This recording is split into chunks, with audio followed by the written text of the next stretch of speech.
Lamentações capítulo 4. Como o ouro ficou escuro, como o ouro puro perdeu seu brilho. As pedras do templo estão espalhadas pelas esquinas das ruas.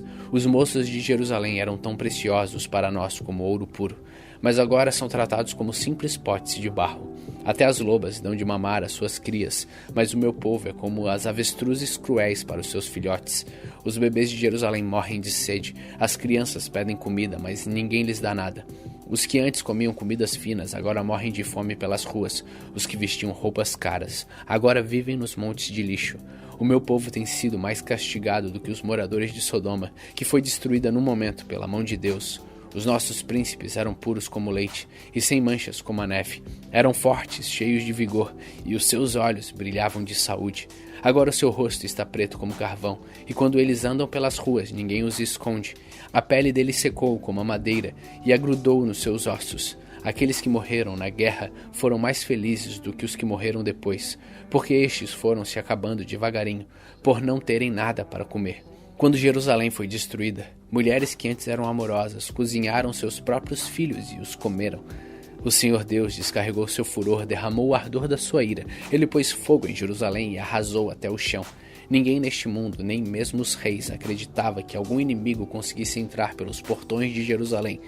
Tudo isso aconteceu por causa dos pecados e das maldades dos seus profetas e dos seus sacerdotes, culpados de causar a morte das pessoas inocentes. Sacerdotes e profetas andavam pelas ruas como cegos, tão sujos de sangue que ninguém tocava na roupa deles. E o povo gritava: "Fora daqui, vocês são impuros, não encostem as mãos em nós." Quando eles fugiram, andando de país em país, os próprios pagãos disseram: "Esses homens não podem morar aqui." O Senhor não deu mais atenção a eles e o próprio Deus os espalhou. Ele não teve respeito pelos nossos sacerdotes, nem pena dos nossos líderes. Ficamos olhando até cansar, esperando o socorro que nunca chegou. Confiamos no auxílio de uma nação que não podia ajudar. Os inimigos nos estavam vigiando, de modo que não podíamos andar pelas ruas. Os nossos dias estavam contados, o fim estava perto. Os nossos perseguidores foram mais rápidos do que as águias do céu. Eles nos perseguiram nas montanhas e nos atacaram de surpresa no deserto. Eles prenderam aquele que é a fonte da nossa vida, prenderam o rei que o Senhor havia escolhido, aquele que pensávamos que ia nos defender dos invasores. Vocês, povo de Edom e de Uz, podem rir.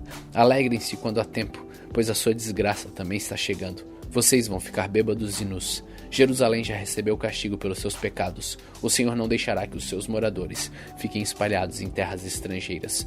Mas vocês, povo de Edom, serão castigados por Deus.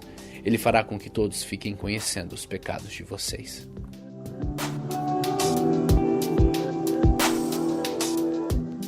Lamentações capítulo 5. Ó Senhor Deus, lembra do que nos aconteceu. Olha para nós e vê a nossa desgraça. A nossa terra está nas mãos de estrangeiros e em nossas casas mora gente estranha. Somos órfãos de pai e as nossas mães ficaram viúvas. Temos de comprar a nossa própria água de beber. Temos de pagar pela nossa própria lenha. Os nossos inimigos nos tratam com dureza. Estamos esgotados, porém não nos deixam descansar. Para termos o que comer, precisamos pedir, estendendo as mãos aos egípcios e aos assírios. Os nossos antepassados pecaram e não existem mais. E nós sofremos por causa dos seus pecados. Somos governados por escravos e não há ninguém que nos livre das suas mãos. Corremos perigo para conseguir alimento, pois os bandidos do deserto nos atacam sem dó. A fome nos faz queimar de febre, de modo que a nossa pele fica quente como um forno. Em Jerusalém e nas cidades de Judá, mulheres e moças foram violentadas. Os inimigos enforcaram os nossos líderes e desrespeitaram os nossos velhos. Os nossos moços são forçados a trabalhar pesados nos moinhos. Os meninos tropeçam, carregando feixes de lenha. Os velhos não fazem mais as suas rodinhas nas praças, e os moços já não cantam mais.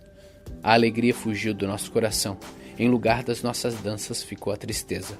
Nada sobrou daquilo que era o nosso orgulho. Nós pecamos e estamos condenados. O nosso coração está doente, e as lágrimas escurecem a nossa vida, porque o Monte Sião está abandonado, e as raposas andam pelas ruínas. Mas tu, ó Senhor, reinas para sempre. Tu dominas a gente de todos os tempos. Por que nos abandonastes por tanto tempo?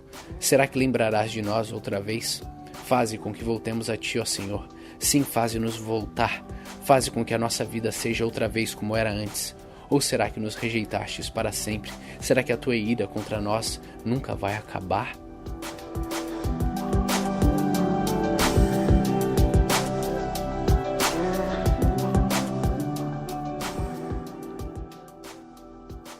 Hoje, no dia 314 de nossa leitura, terminamos o livro de Lamentações. Continue faminto, continue humilde.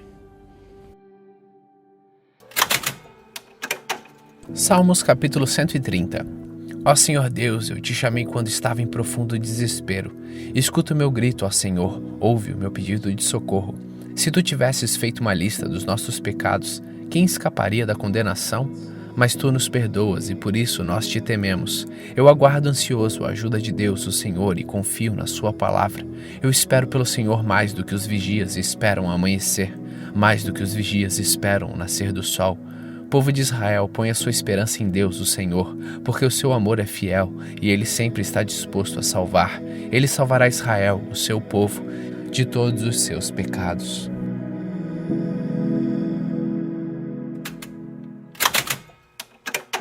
Segunda Coríntios capítulo 11. Eu gostaria que vocês me suportassem, mesmo quando sou um tanto louco. Por favor, me suportem. O mesmo zelo que Deus tem por vocês, eu também tenho. Porque vocês são como uma virgem pura que eu prometi dar em casamento somente a um homem, que é Cristo.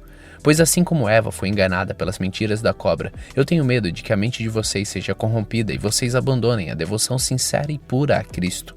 Porque vocês suportam com alegria qualquer um que chegue e anuncie um Jesus diferente daquele que nós anunciamos, e aceitam um espírito e um evangelho completamente diferentes do Espírito de Deus e do evangelho que receberam de nós. Eu não acho que tenho menos valor do que esses tais superapóstolos. Talvez eu seja um principiante no falar, mas no conhecimento não sou. Sempre e em todas as situações temos dado provas disso a vocês. Quando anunciei a vocês a boa notícia de Deus, fiz isso completamente de graça. Eu me humilhei para engrandecer vocês. Será que houve algum mal nisso? Enquanto estive trabalhando entre vocês, fui pago por outras igrejas. Por assim dizer, eu estava roubando delas para ajudar vocês. E durante o tempo em que estive com vocês, quando precisava de alguma coisa, não incomodava ninguém, pois os irmãos que vieram da Macedônia me trouxeram tudo o que eu precisava. O que aconteceu no passado e acontecerá no futuro é isto. Eu nunca exigirei que vocês me ajudem. Pela verdade de Cristo, ao qual está em mim, eu garanto que ninguém, em nenhum lugar da Acaia, tirará de mim este orgulho de anunciar o Evangelho sem cobrar nada. Por que estou dizendo isso? Será que é porque eu não amo vocês? Deus sabe que os amo. O que estou fazendo agora, vou continuar a fazer, a fim de evitar que aqueles tais apóstolos tenham motivos para se gabar e dizer que fazem um trabalho igual ao nosso. Aqueles homens são apóstolos falsos e não verdadeiros. Eles mentem a respeito dos seus trabalhos e se disfarçam, apresentando-se como verdadeiros apóstolos de Cristo. E isso não é de admirar, pois até Satanás pode se disfarçar e ficar parecendo um anjo de luz. Portanto, não é nada demais que os servidores dele se disfarcem, apresentando-se como pessoas que fazem o bem, mas no fim, eles receberão exatamente o que as suas ações merecem. Repito, ninguém deve pensar que eu estou louco, mas se vocês pensam isso, então me recebam como louco para que assim eu tenha alguma pequena coisa de me gabar. De fato, o que estou dizendo agora não é o que o Senhor me mandou dizer. Quando eu me gabar, eu estou realmente falando como louco. Já que existem tantas pessoas que se gabam por motivos apenas humanos, eu também vou me gabar de mim mesmo. Vocês são tão sábios e suportam de boa vontade os loucos. Toleram os que mandam em vocês e exploram vocês. Toleram os que os enganam, os que tratam com desprezo e os que lhes dão bofetadas. Tenho até vergonha de confessar que nós fomos tímidos demais e não fomos capazes de fazer coisas como essas. Mas se os outros se atrevem a se gabar de alguma coisa, eu também vou me atrever, embora isso seja uma loucura. Eles são hebreus? Eu também sou. Eles são israelitas? Eu também sou. Eles são descendentes de Abraão? Eu também sou. Eles são servos de Cristo? Mas eu sou um servo melhor do que eles, embora ao dizer isso esteja falando como se fosse louco, pois eu tenho trabalhado mais do que eles e tenho estado mais vezes na cadeia.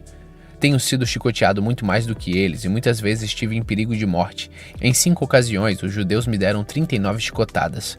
3 vezes, os romanos me bateram com porretes e uma vez fui apedrejado. 3 vezes, o navio em que eu estava viajando afundou e numa dessas vezes eu passei 24 horas boiando no mar. Nas muitas viagens que eu fiz, tenho estado em perigo de inundações e de ladrões, em perigos causados pelos meus patrícios, os judeus, e também pelos não-judeus. Tenho estado no meio de perigos nas cidades, nos desertos e em alto mar, e também em perigos causados por falsos irmãos. Tenho tido trabalhos e canseiras. Muitas vezes tenho ficado sem dormir. Tenho passado fome e sede. Tem me faltado casa, comida e roupas. Além dessas e de outras coisas, ainda pesa diariamente sobre mim as preocupações que tenho por todas as igrejas. Quando alguém está fraco, eu também me sinto fraco. E quando alguém cai em pecado, eu fico muito aflito. Se existe um motivo para eu me gabar, então eu vou me gabar das coisas que mostram a minha fraqueza. O Deus e Pai do Senhor Jesus, o Deus que é bendito para sempre, sabe que eu não estou mentindo. Quando eu estive na cidade de Damasco, o governador nomeado pelo rei Aretas pôs guardas nos portões da cidade para me prenderem. Porém, os meus amigos fizeram com que eu descesse num grande cesto por uma abertura da muralha, e assim escapei do governador.